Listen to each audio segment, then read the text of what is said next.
kasih. Assalamualaikum warahmatullahi wabarakatuh. Waalaikumsalam warahmatullahi wabarakatuh. Selamat pagi, apa kabar sahabat dan anak-anak pelajar sekolah dasar kelas 4 serta semua pendengar radio di mana saja berada.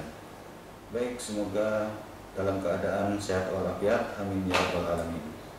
Di edisi Selasa 24 November 2020 kembali di sini bersama kami di radio kesayangan kita, yaitu Radio Tuntung Pandang FM 102,3 MHz Tanah Laut, dalam program acara Badatang Belajar dari Radio Tuntung Pandang yang diselenggarakan oleh Dinas Pendidikan Kabupaten Tanah Laut bekerja sama dengan Diskominfo Kabupaten Tanah Laut. Sebelumnya terlebih dahulu saya perkenalkan diri saya, nama Rudiansyah SAI, salah satu pengajar dari SDIP As-Salam Pelaihari sebagai guru kelas 3B. Baik, Ustadz, sebelum menyampaikan materi terlebih dahulu, saya persilakan untuk pemateri untuk memperkenalkan diri kepada pendengar di mana saja berada. Silakan Ustadz. Bismillahirrahmanirrahim. Assalamualaikum warahmatullahi wabarakatuh. Waalaikumsalam warahmatullahi wabarakatuh. Perkenalkan, nama saya Rudiansyah SPD, mengajar di SDIP As-Salam Pelaihari dan mendapatkan amanah mengajar pada mata pelajaran PAI di kelas atas, kelas 4, 5, dan 6 SDIP As-Salam Pelaihari. Baiklah anak, bagaimana kabarnya hari ini? Semoga dalam keadaan sehat dan semangat belajar ya. Baiklah, sebelum kita memasuki materi hari ini, mari kita berdoa bersama. A'udzu billahi minasy syaithanir rajim. Bismillahirrahmanirrahim. Allahumma iftah 'alaina futuhal 'arifin warzuqna fahman nabiyyin wa ilhamal malaikatil muqarrabin bi rahmatika ya arhamar rahimin. Baik Ustadz, demikian tadi perkenalan dari Ustadz Rudiansyah sebagai pemateri hari ini mata pelajaran pendidikan agama Islam khusus untuk kelas 4 sekolah dasar. Baik, sebelum kita memasuki materi, terlebih dahulu saya akan menyampaikan kompetensi dasar pada pembelajaran pendidikan agama Islam hari ini. Kompetensi dasar yang pertama yaitu memahami sikap dari rendah hati. Yang kedua, memahami perilaku hemat, dan yang ketiga, memahami perilaku jujur. Adapun tujuan dari pembelajaran kita pada hari ini yaitu yang pertama, setelah mendengarkan siaran radio ini, siswa dapat memahami perilaku terpuji rendah hati, hemat, dan jujur dalam kehidupan sehari-hari. Yang kedua, tujuan pembelajaran yang kedua yaitu setelah mendengarkan siaran radio ini, siswa dapat mempraktekkan perilaku terpuji, rendah hati, hemat, dan jujur dalam kehidupan sehari-hari. Sepertinya ini pembahasan yang sangat menarik dan mendasar yang perlu kita tanamkan kepada anak didik kita, yaitu ada 3 sikap terpuji yang akan kita bahas pada hari ini, yaitu sikap terpuji rendah hati, hemat, dan jujur. Bukan begitu Ustaz Budi? Betul sekali, Ustaz. Jadi sikap ini sangat penting yang harus kita miliki dan oleh siapapun saja, sebab Rasulullah SAW sudah mencontohkan ketiga sikap ini untuk kita ikuti, dan inilah yang menjadikan dakwah beliau sangat sukses pada masa itu dan sampai sekarang. Begitu Ustaz. Baik Ustaz Budi, mungkin boleh nih kita semua diberi penjelasan maksud dari ketiga sikap terpuji tersebut. Mungkin dari rendah hati dulu Ustaz ya. Apakah yang dimaksud dengan rendah hati atau rendah diri ini? Mungkin apakah yang dimaksud dengan rendah hati itu orangnya yang pendek fisik, atau ada maksud lain atau pengertian lain yang lebih dari fisik itu? Mungkin silakan Ustaz bisa dijelaskan ke pendengar. Baiklah, langsung saja kita masuk ke pembahasan pada hari ini, yaitu yang pertama, rendah hati. Rendah hati disebut juga tawadu yang artinya ialah suatu sikap menyadari keterbatasan kemampuan diri dan ketidakmampuan diri sendiri. Dalam pengertian yang luas, tawadhu atau rendah hati adalah merendahkan diri tanpa menghinakan dan meremehkan harga dirinya. Rendah hati adalah hati yang merendahkan diri di hadapan Allah Subhanahu wa taala. Dengan demikian, tawadhu adalah merendahkan diri dan hati di hadapan Allah Subhanahu wa taala yang dilandasi oleh kesadaran akan kebesaran dan keagungan sebagai pencipta alam semesta. Lawan dari sifat rendah hati adalah takabur atau sombong. Baiklah anak-anak, kita dapat meneladani sikap rendah hati dari kerendahan hati Rasulullah SAW seperti contoh berikut ini. Saat berkumpul, Rasul tak mengizinkan para sahabatnya berdiri atau menyambutnya ketika datang. Tulusnya cinta kepada para sahabatnya membuat Nabi Muhammad SAW merasa tidak perlu diperlakukan dengan sikap penghormatan yang berlebihan. Dia duduk sama rendahnya dengan para sahabat dan berdiri sama tingginya. Statusnya yang mulia tak mencegahnya untuk berbaur. Dalam sebuah perjalanan, Rasulullah SAW dan sahabatnya menyembelih seekor domba. Tugas pun dibagi di antara para sahabat untuk mengolah daging domba tersebut. Ada yang mencari kayu bakar, menyiapkan tempat memasak, serta mengolah daging dan memasaknya. Utusan Allah itu melibatkan diri dalam pembagian tugas tersebut, yaitu mencari kayu bakar. Para sahabat tentu tak enak hati melihat junjungan mereka ikut bersusah payah mencari kayu bakar.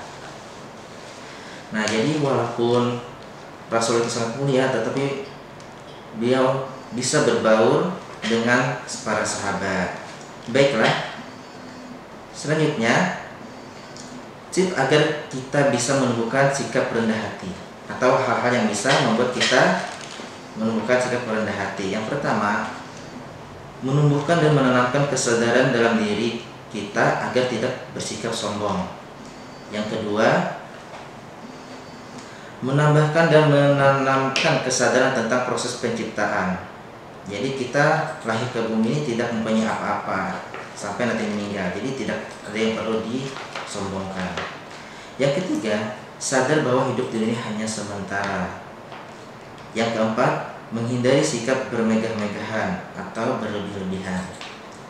Yang kelima, bersyukur. Yang keenam, pemaaf. Yang ketujuh, penyabar. Nah, jadi itu tips untuk bisa menumbuhkan sikap rendah hati. Dan dari semua itu ada hikmahnya yang tersembunyi, yaitu pertama, membuat orang bertambah mulia. Yang kedua, menghindarkan manusia dari sifat sombong. Yang ketiga, akan ditinggikan derajatnya. Begitu, Ustaz, untuk penjelasan rendah hati. Baik, pendengar radio Pentung Pandang 102,3 MHz yang dimana saja berada. Baik, pengertian rendah hati seperti itu ya Ustadz.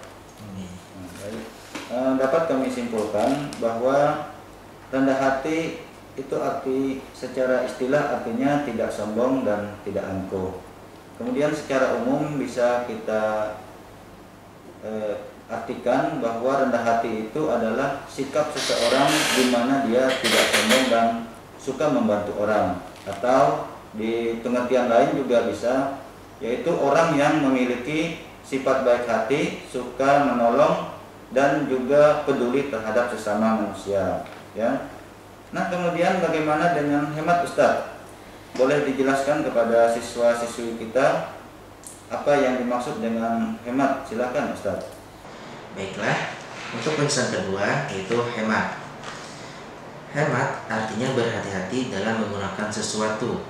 Persamaan hemat adalah sederhana dan lawannya adalah boros. Islam mengajarkan hidup dalam kesederhanaan dan mencela hidup berlebih-lebihan. Perintah hidup sederhana bukan berarti melarang hidup berkecukupan atau kaya. Kita bahkan diberitakan untuk mencari nafkah atau harta sebanyak-banyaknya.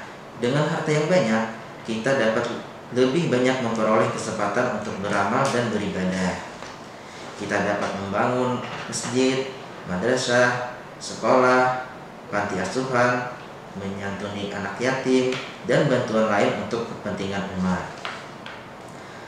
Harta dan kekayaan tidak datang dengan sendirinya, tetapi harus dicari dengan cara yang halal. Setelah itu didapat harus dipelihara.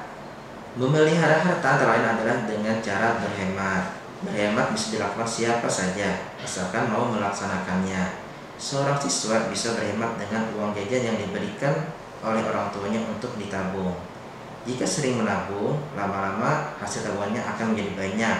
Uang tersebut bisa digunakan untuk keperluan sekolah atau hal-hal yang bermanfaat lainnya.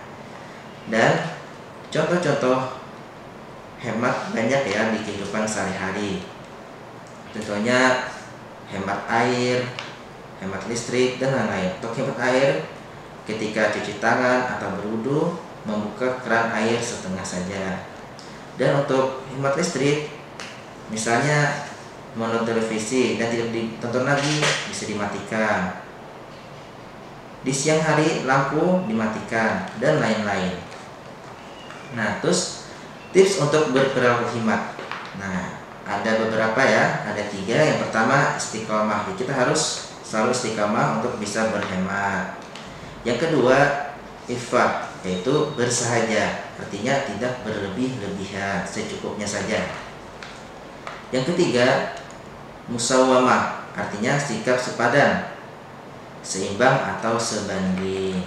Nah, adapun hikmah dari berperilaku hemat antara lain dimuliakan dan dicintai oleh Allah Subhanahu wa taala.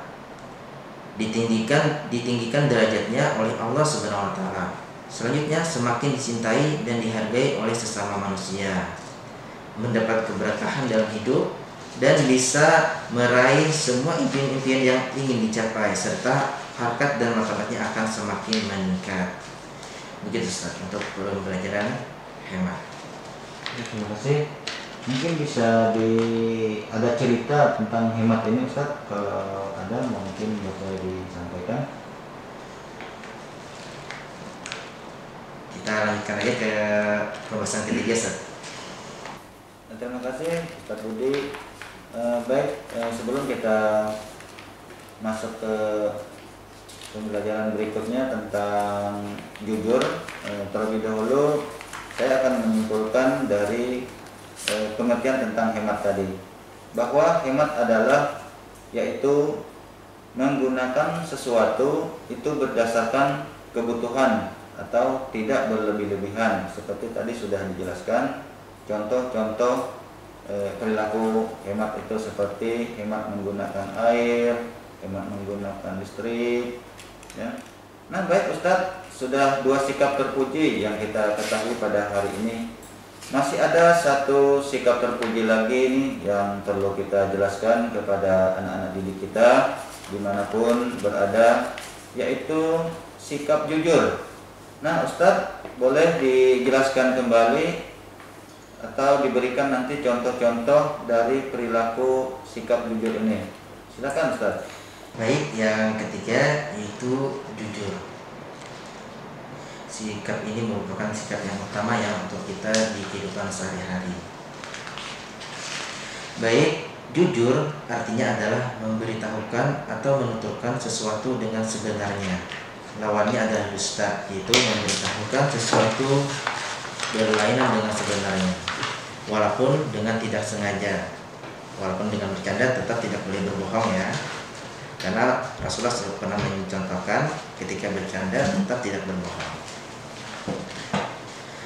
Manusia harus berpegang pada kejujuran dengan memperhatikan prinsip kebenaran pada setiap perbuatan yang dihadapinya dan dilaksanakan.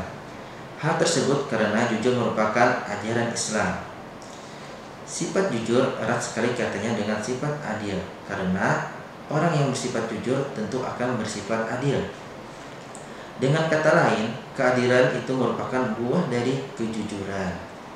Seseorang dapat dipercaya orang lain jika perbuatan dan ucapannya sesuai dengan perkataan yang sebenarnya. Dengan demikian, kita telah menjalankan ajaran Islam dengan baik. Baiklah anak-anak, kita dapat meneladani sikap jujur dari sahabat Nabi seperti contoh dalam cerita berikut. Kisah Abdullah bin Mas'ud. seorang yang punya sifat jujur. Abdullah bin Mas'ud merupakan seorang pengembala kambing. Dia mengembala kambing milik seorang petinggi Quraisy, yaitu Uqbah bin Abi Mu'ayth. Dari pagi hingga sore dia mengembala. Pada suatu hari, saat menjaga ternaknya, ada 2 orang laki-laki paruh baya menghampirinya. Kedua laki-laki itu nampak haus dan sangat kelelahan. Mereka kemudian memberi salam kepada Abdullah bin Mas'ud dan memintanya untuk memerahkan susu kambing tersebut.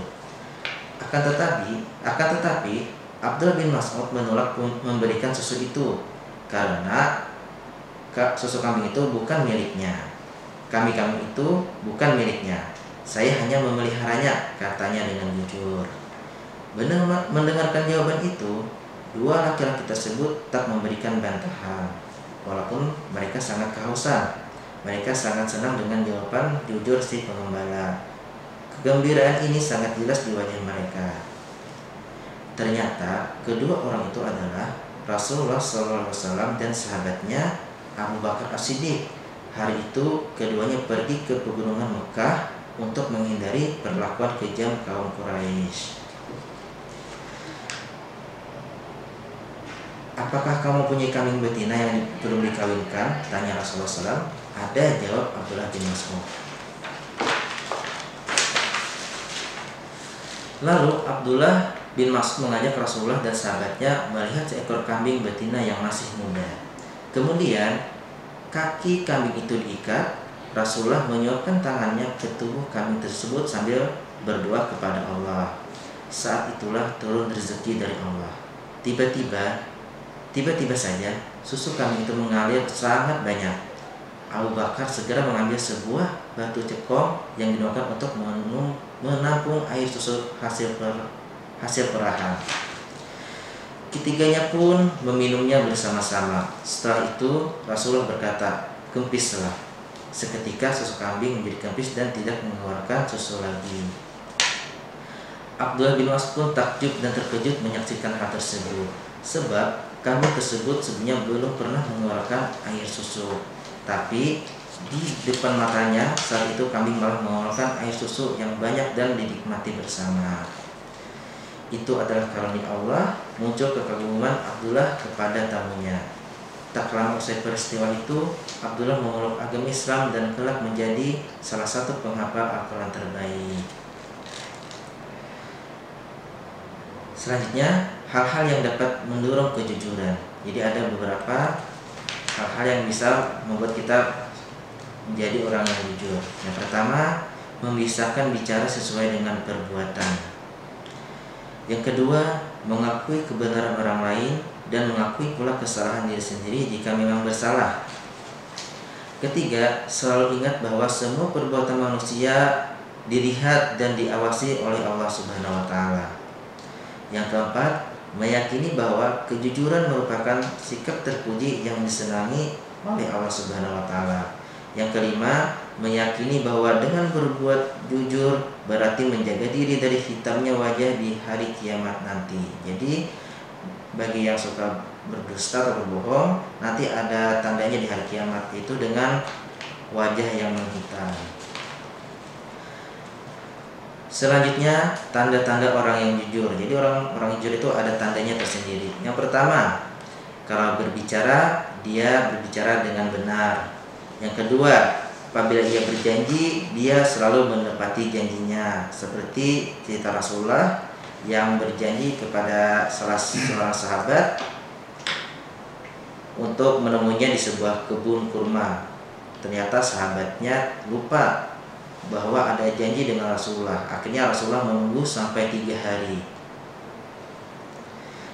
Dan ketika hari yang ketiga baru sahabatnya ingat. Nah, dan setelah itu baru dia mengakui bahwa Rasul itu orang yang sangat jujur dan menepati janji. Yang ketiga yaitu disiplin dan tertib dalam melakukan sesuatu. Alhamdulillah begitu Ustaz, untuk pembahasan kita hari ini sudah ada 3 pembahasan. Pertama rendah hati, kedua hemat, dan ketiga jujur. Baik Ustadz, terima kasih atas penjelasannya. Dari yang ketiga ini mungkin bisa saya simpulkan juga bahwa jujur itu adalah kesesuaian antara kata yang diucapkan dengan perbuatan yang dilakukan. Jujur dalam arti luas yaitu tidak melakukan kecurangan dan memiliki kelurusan hati, ya, begitu Ustaz. Baik, mungkin Ustaz bisa menyimpulkan dari materi yang disampaikan untuk pendengar semuanya. Silakan Ustaz. Baik, terima kasih. Yang pertama, rendah hati. Jadi kita harus bersikap rendah hati dan dilarang untuk bersikap sebaliknya itu sombong. Karena dengan sikap sombong iblis dikeluarkan dari surga, dan dengan sikap sombong Fir'aun, Namrud dan raja-raja yang sombong dibinasakan dari bumi Allah dan diberikan siksaan. Yang kedua yaitu hemat. Kita juga harus bersikap hemat. Insya Allah kalau kita bersikap hemat, maka hidup kita akan berkah dan akan dimuliakan oleh Allah serta manusia di bumi. Yang ketiga yaitu jujur. Ini adalah sikap yang pertama Rasul ajarkan, sehingga beliau sewaktu kecil diberikan gelar itu al-amin, yaitu orang yang jujur atau yang orang benar. Jadi ada pepatah mengatakan pangkal dari semua maksiat itu adalah kebohongan. Jadi semua maksiat itu berawal dari bohong. Apabila ditanya berbohong, maka itu akan menjadi awal kemaksiatan yang lainnya. Baik Ustaz, mungkin itu yang bisa disampaikan hari ini. Sebelum ditutup ya, ada beberapa pesan yang disampaikan kepada anak-anak, terutama yang mendengarkan ya. Baiklah, pesan pertama pada anak-anak kali ini bagi yang mendengar, kuatkanlah akidah kalian dengan selalu belajar ilmu agama. Tetapi tak lepas juga kita menyimbangi dengan ilmu umum. Yang kedua, jagalah terus ibadah kita, ibadah sholat, mengaji, dan lain-lain. Yang ketiga, taat dan patuhlah kepada orang tua. Yang terakhir, jadilah anak yang soleh-solehah, yang membanggakan, yang menggunakan agama, negara, dan bangsa. Mungkin itu pesan terakhir dari kami. Sebelum kita mengakhiri, kita sama-sama mengucapkan alhamdulillah. Alhamdulillahirrahmanirrahim. Seperti tadi, Astagfirullahaladzim. doa untuk majelis. Subhanallahumma wa bihamdika asyhadu an la ilaha illa anta astaghfiruka wa atubu ilaik. Mohon maaf apabila ada kesalahan dalam perkataan. Kami ucapkan Assalamualaikum warahmatullahi wabarakatuh. Waalaikumsalam warahmatullahi wabarakatuh.